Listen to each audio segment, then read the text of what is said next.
Hi, welcome to Nugget of Truth. I'm Danelia Bastido, and I'm sharing some more from my book, Choosing Happiness, a Study of the Beatitudes. We are still in chapter 1. Again, there are 4 parts to every chapter.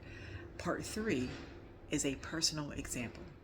So it's a bit of my testimony about how God worked out the attitude in me. Attitude number 1 that we've been talking about is poor in spirit. In other words, humility.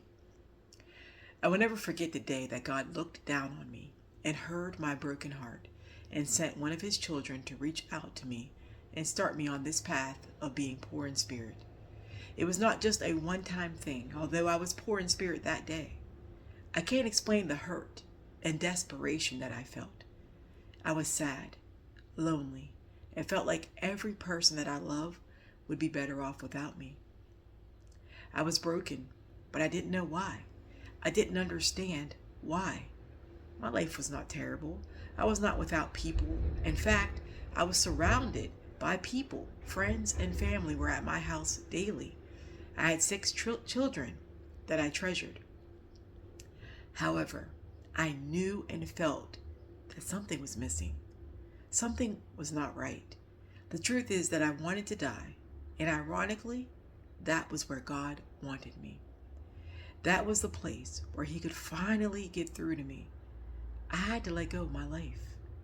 It's ironic, but most of us, no matter where we are, will go to prayer when we are broken and helpless. We pray out to God, and that is what I did. I begged him to change my way of thinking, to help me, to heal me, to give me a different perspective, because I had children that needed me. During my prayer, my phone rang. On the other side of the line was Mrs. Judy Meyer, a teacher and minister of Metropolitan Baptist Church, inviting me to a ladies' fellowship. How could I say no? I was just begging God for help, and I couldn't ignore that this might be it.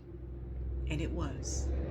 It was that initial brokenness, that humility, that being at a point where I knew that I couldn't do life the same way any longer and be okay. I needed change, but I couldn't bring it about. I needed peace that I couldn't produce. I needed love, which hadn't been met. I needed purpose, which I couldn't find. And I found all those things and so much more in my personal relationship with Jesus. It wasn't the tears. I'd had those many a days and night. It wasn't even the prayer. I had done that lots of times as well. It wasn't the invite to church, though the fellowship and knowledge that came from going to church was and is essential to my relationship with the Lord. It was my heart.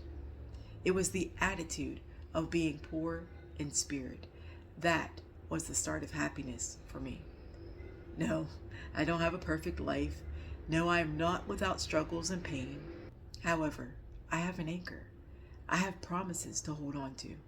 I have love that doesn't make sense. I have peace that passes all understanding. I have the kingdom of heaven to look forward to, but also I have the kingdom of heaven right here with me that I carry every day, and which is my hope and my everything. If you're enjoying the book, look in the description below. There's a link that you can purchase the book on sale.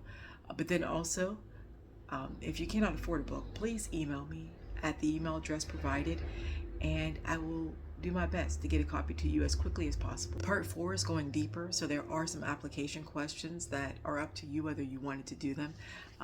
But in order to get that extra level, you'll need your own book, and you can work through those to see if you are poor in spirit. May you be blessed with truth.